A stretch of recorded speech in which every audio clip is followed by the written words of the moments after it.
ಬಾಗಲಕೋಟೆಯ ರಾಮಾರೂಢ ಮಠದ ಶ್ರೀಗಳಿಗೆ ಬ್ಲಾಕ್ ಮೇಲ್ ಮಾಡಲಾಗಿದೆ. ರಾಮಾರೂಢ ಶ್ರೀಗಳಿಗೆ ಹೆದರಿಸಿ 1 ಕೋಟಿ ರೂಪಾಯಿಯನ್ನ ವಸೂಲಿ ಮಾಡಿದ್ದಾರೆ. Prakash Mudhol ಎಂಬಾತನಿಂದ ಸ್ವಾಮೀಜಿಗೆ black mail. ಭಕ್ತರಿಂದ ಹಣವನ್ನ ಹೀಗಾಗಿ ಸಂಗ್ರಹಿಸಿ 1 ಕೋಟಿ ರೂಪಾಯಿಯನ್ನ ಸ್ವಾಮೀಜಿ ನೀಡಿದ್ದಾರೆ. ಬ್ಲಾಕ್ ಮೇಲ್ ಬಗ್ಗೆ ಸ್ಪಷ್ಟೀಕರಣವನ್ನ ಸ್ವಾಮೀಜಿ ಕೊಟ್ಟಿದ್ದು, ನಿಮ್ಮ ಮನೆಯಲ್ಲಿ ಎಷ್ಟು ಹಣ ಇದೆಯೋ ಅಷ್ಟು ಕೊಡಬೇಕು ಅಂತ ಹೇಳಿದ್ರು. ನನ್ನ ವಿರುದ್ಧ ಸಿಡಿ ಇದ್ರೆ ಸಾಕ್ಷಿ ಸಮೇತ ತನ್ನಿ, ಶಿಕ್ಷೆ ಅನುಭವಿಸ್ತೀನಿ. ನನ್ನ ವಿರುದ್ಧದ ಹಗರಣ ಮುಂದಿಡಿ ಅಂತ ಸ್ವಾಮೀಜಿ ಕಣ್ಣೀರಿಟ್ಟಿದ್ದಾರೆ. ಡಿಎಸ್ಪಿ ಎಸ್ಪಿ ನನಗೆ ಬೆಂಬಲ ಕೊಟ್ಟಿದ್ದಕ್ಕೆ ನಾನು ಈಗ ಬದುಕಿದ್ದೀನಿ ಅಂತ ಸ್ವಾಮೀಜಿ ಈ ರೀತಿ ಕಣ್ಣೀರಿಟ್ಟಿದ್ದಾರೆ.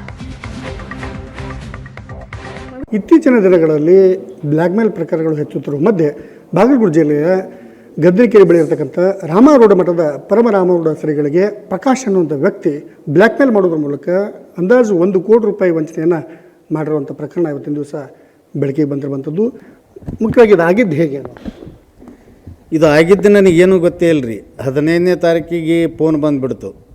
10-10:30 ಸುಮಾರಿಗೆ ಫೋನ್ ಬಂದ ಕೂಡಲೇ ನಾ ಇಲ್ಲಿ ಮಲ್ಕೊಂಡಿದ್ದೆ. ಅದು ಫೋನ್ ರಿಸೀವ್ ಮಾಡಿದೆ ನಾನು. ಮಾಡೋಣ ಅವರು ಒಮ್ಮೆಲೆ ನಾವು ಶೇಷಾದ್ರಿಪುರಂ ಕ್ರೈಮ್ ಬ್ರ್ಯಾಂಚಿನ DSP ಸತೀಶ್ ಮಾತಾಡೋದು ಅಂತ ಮೊದಲು ಸೌಮ್ಯವಾಗಿ ಮಾತಾಡಿ, ಆಮೇಲೆ ಹೊರಟೊರಟಾಗಿ ಮಾತಾಡಿ ನನಗೆ ಹೃದಯಾಘಾತ ಆಗ್ತಕ್ಕಂಥ ಮಾತುಗಳನ್ನು ಮಾತಾಡಿದರು.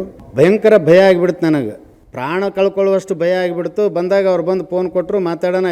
ಫೋನ್ ನಂಬರ್ ಕೊಡು, ಬಂದ್ ಮಾಡಿದೆ ಫೋನ್ ಅಂದ್ರೆ ಒದಸ್ಕೊತ್ತಿ ಒಳಗೆ ಹಾಕ್ತೀನಿ ನಾನು ಹಿಂಗೆ ಬೇಯ್ದುಬಿಟ್ಟ. ಸತೀಶ್ ಏನು ಹೇಳ್ತಾನೆ ಕೇಳಬೇಕು.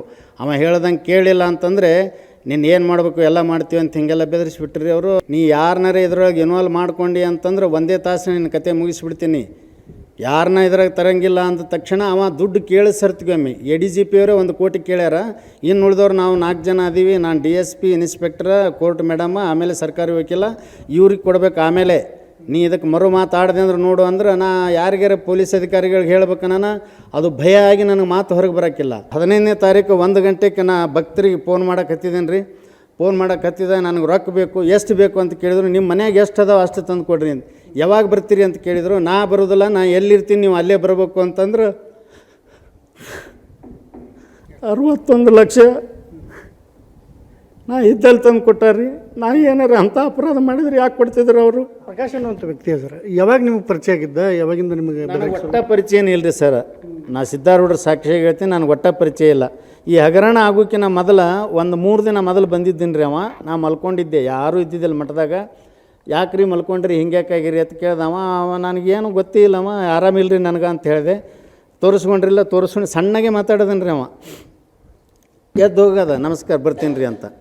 ಈ ರೀತಿ ಸ್ವಾಮೀಜಿಯವರು 1 ಕೋಟಿವರೆಗೂ ಕೊಡುವಂಥ ಅವಶ್ಯಕತೆ ಇರಲಿಲ್ಲ, ಕೊಟ್ಟಿದ್ದಾರೆ. ಹೀಗಾಗಿ ಏನಾದರೂ ಅವರು ಸಿಡಿಗಳಾಗಲಿ ಇಂಥವೇನು ಇರ್ಬೋದಾ ಅನ್ನುವಂಥ ಒಂದು ಆರೋಪ ಕೇಳಬಾರ್ದು ತಾವೇ. ಇದು ಸಹಜ ಆಗೋದ್ರಿ ಇದು ಎಲ್ಲರಿಗೆ. ಇದು ಬರೇ ಭಯದಿಂದ 1 ಕೋಟಿ ಹಣ ಹೆಂಗೆ ಕೊಟ್ಟರು ನಮ್ಮ ಭಕ್ತರ ಮನಸ್ಸಿನಾಗೂ ಇರ್ಬೋದು, ತಮ್ಮ ಮಾಧ್ಯಮದವ್ರಿಗೂ ಇರ್ಬೋದು. ಈಗ ಇದ್ರ ಬೈಲಿಗೆ ಬರಲಿಲ್ಲ ರೀ. ನಾನು ಅದಕ್ಕೆ ಸದ್ಯ ತಯಾರದೀನಿ. ನಾ ಎಲ್ಲರಿಗೂ ಆಹ್ವಾನ ನೀಡ್ತೀನಿ. ನಾನು ಏನಾರ CD ಹಗರಣಗಳಿದ್ರೆ ಈ ಸದ್ಯ ತೊಗೊಂಡು ಬರ್ರಿ. ನೀವು ಕೋರ್ಟ್ಗೆ ಹೋಗಬೇಡ್ರಿ, ಪೊಲೀಸರಿಗೆ ಹೋಗಬೇಡ್ರಿ. ಇಲ್ಲಿ ತಂದು ನೀವು ಅದನ್ನು ಸಮಕ್ಷಮ ಹೌದಂತ ಸಾಕ್ಷಿ ಸಮೇತವಾಗಿ ಸಾಬೀತುಪಡಿಸ್ರಿ. ನಾ ಅದನ್ನು ಶಿಕ್ಷೆ ಅನುಭವಿಸೋಕೆ ತಯಾರದೀನಿ. ಬಾಗಲಕೋಟೆಯಿಂದ ಕ್ಯಾಮ್ರಾಮನ್ ಮಂಜುನಾಥ್ ಕರ್ಗಲ್ ಜೊತೆ ಮಲ್ಲಿಕಾರ್ಜುನ ಹೊಸಮನೆ, ಏಷ್ಯಾನೆಟ್ ನ್ಯೂಸ್ಗಾಗಿ.